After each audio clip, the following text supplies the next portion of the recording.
ये आरोप ये लगा रहे हैं कि चुनाव में धांधली हुई।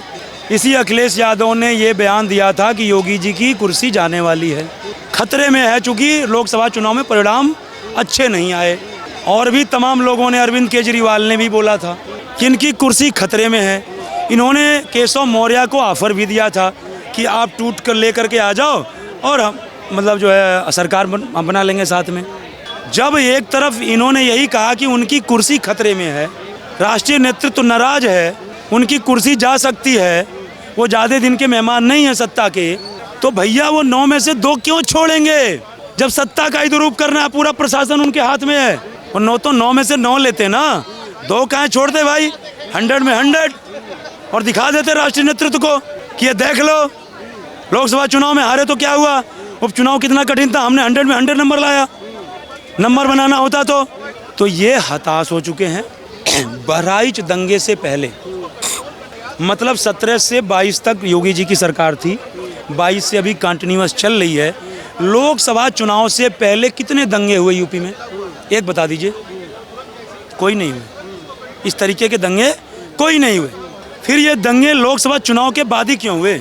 सवाल है हमारा। कह रहे हैं जानबूझ के करवाया गया है। नहीं, जब कुछ नहीं थे, 5 सीटें थी लोकसभा की, तो जब 5 सीटें थी तो मनोबल गिर गया था। आज 37 आ गई तो मनोबल बढ़ गया। हम तो सरकार में हैं, घमंड हो गया है नहीं, लेकिन राज हमारा है। बांग्लादेश वाली घटना हुई, उसके कुछ दिन बाद योगी जी का बयान आया, बटोगे तो कटोगे, एक रहोगे तो नेक रहोगे। इस मूल मंत्र को हरियाणा की देवतुल्य जनता ने अपनाया और प्रचंड बहुमत से भारतीय जनता पार्टी की सरकार बनाई। तो इन लोगों को ये लगा कि अरे ये तो एक हो गए, तो ये चैलेंज करने के लिए कि तुम कितने भी एक हो जाओ, हम तुमको रेल देंगे। इसलिए बहराइच में ये घटना हुई, ये हिंदुओं को उनकी औकात दिखाने के लिए। उनका आरोप ये भी है। फिर बताइए, एक मिनट सुनिए, यदि तुम कहते हो कि हम समाजवादी पार्टी के नेता हैं, समाजवादी विचारधारा के हैं, तो समाजवादी का मतलब क्या होता है? जो पूरे समाज का भला चाहे वही समाजवादी है। जो समाज का भला चाहे, समाज में किसी एक तबके का नहीं। तो इस भारतीय समाज में कितने तबके के लोग हैं? हिंदू भी है, मुस्लिम भी है, सिख भी, ईसाई। लेकिन ये इन्होंने क्या कहा कि जब पता था कि इस रास्ते मुस्लिमों का घर है, तो इस रास्ते से मूर्ति विसर्जन यात्रा लेके जाने की क्या जरूरत थी? ऐसा कब होता है भाई साहब? जब एक बाप के 4 बेटे या 2 बेटे आपस में बंटवारा कर लेते हैं। कुछ गिने चुने घरों में ऐसा होता था, अभी भी होता है, कि बंटवारा कर लेंगे, बोलेंगे ये मेरा है हिस्सा, यहाँ गाड़ी नहीं खड़ी करने देंगे, इस रास्ते नहीं जाना है। आपस में इतना द्वेष हो जाता है। यही होता है ना, है भाई, लेकिन इस रास्ते नहीं जाना है। अब ये बताइए कि आप कह रहे हो कि मुसलमानों के रास्ते हिंदू क्यों गए तो पत्थरबाजी हुई। अब ये बताइए कि आज भी हिंदू ही बहुसंख्यक है। जितनी तुम्हारे पास ज़मीनें नहीं हैं या जितनी तुम्हारी घर नहीं है, उसके कई गुना घर हमारे हैं, रास्ते हमारे हैं। एक छोटा सा उदाहरण देता हूँ क्षमा चाहते हुए।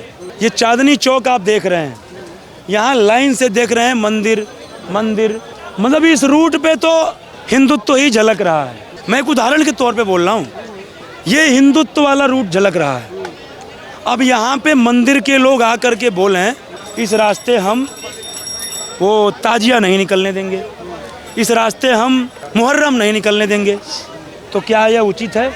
लेकिन मतलब अनेकों हिंदुओं के रास्ते से, हिंदुओं के घरे के सामने से, हिंदुओं की आबादी के सामने से आप चलते हो, निकलते हो। आज यदि हम गेड़ा मार दें, जैसे अखिलेश यादव ने कहा क्यों गए उनके रास्ते, तो टट्टी पेशाब घर में ही करना पड़ेगा।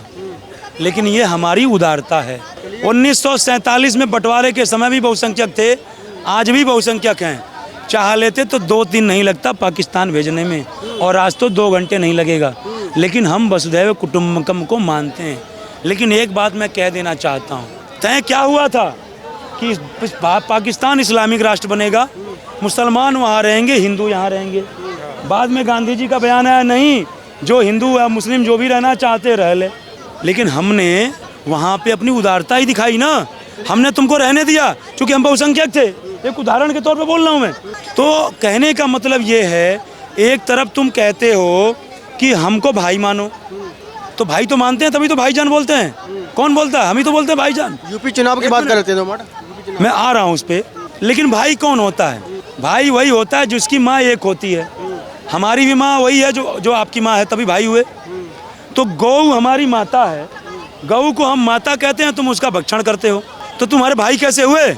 और जब भाई नहीं हुए तो भाईचारा किस बात की? लेकिन फिर भी हम निभा रहे हैं, फिर भी अपनी उदारता दिखा रहे हैं, लेकिन तुम हमारी छाती पे रोज बैठ करके मूंग दल रहे हो। और एक बात मैं कह दूं, खत्म कर रहा हूं अपनी बात को, ये बताइए, जो अखिलेश यादव ने आरोप लगाया कि सरकार करवा रही है, तो अखिलेश यादव सरकार करवा रही है, तो अखिलेश यादव ने क्यों बोला कि मुसलमानों के रास्ते हिंदू को नहीं जाना चाहिए था?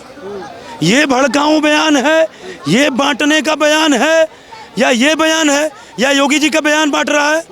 सलमान खुर्शीद ने जब बोला कि जो बांग्लादेश में हुआ वो जो बांग्लादेश में वो भारत में हो सकता है, तो बांग्लादेश के संस्थापक की मूर्ति ढाई गई, बांग्लादेश में प्रधानमंत्री का घर लूटा गया, क्या क्या लूटा गया पूरा चलचित्र दिखाया गया, बांग्लादेश में हिंदू बहु बेटियों के साथ दुष्कर्म हुआ, मंदिर जलाए गए हिंदू, तो जो हुआ वो सारा हो सकता है, यही उनका मतलब था। उस पर भी कोई चर्चा नहीं करता है पत्रकार, कोई मीडिया जा करके सवाल नहीं पूछा। योगी जी ने कह दिया बटोगे तो कटोगे। इसके कई सारे मतलब हैं, लेकिन एक मतलब मैं बता देता हूँ, 1947 में बटे नहीं होते तो क्या कटे होते? और खाली एक कटा, हिंदू भी कटे, मुस्लिम भी कटे। तो मतलब ये कहना है कि इस देश में हम जो भी हैं, हिंदू मुस्लिम सिख ईसाई, एक रहें, बटे मत। बटे तो बटेंगे तो कट जाएंगे, जैसे 1947 में कटे। इसका ये भी तो मतलब हो सकता है। संभल की घटना में एक बात कहीं बता दीजिए, कोई भारतीय जनता पार्टी का या कोई भी शख्स जो आधिकारिक तौर पे ये बोला हो कि हिंदू बटेंगे तो कट जाएंगे, हिंदू बटेंगे तो कट जाएंगे और मुस्लिमों से कटेंगे, मुस्लिम मारेंगे तुमको, ये कोई बयान दिया? ये बयान दिया ना, बटोगे तो कटोगे। लेकिन इसका गलत चुनाव में अर्थ लगाया गया, जनता ने दिखा दिया।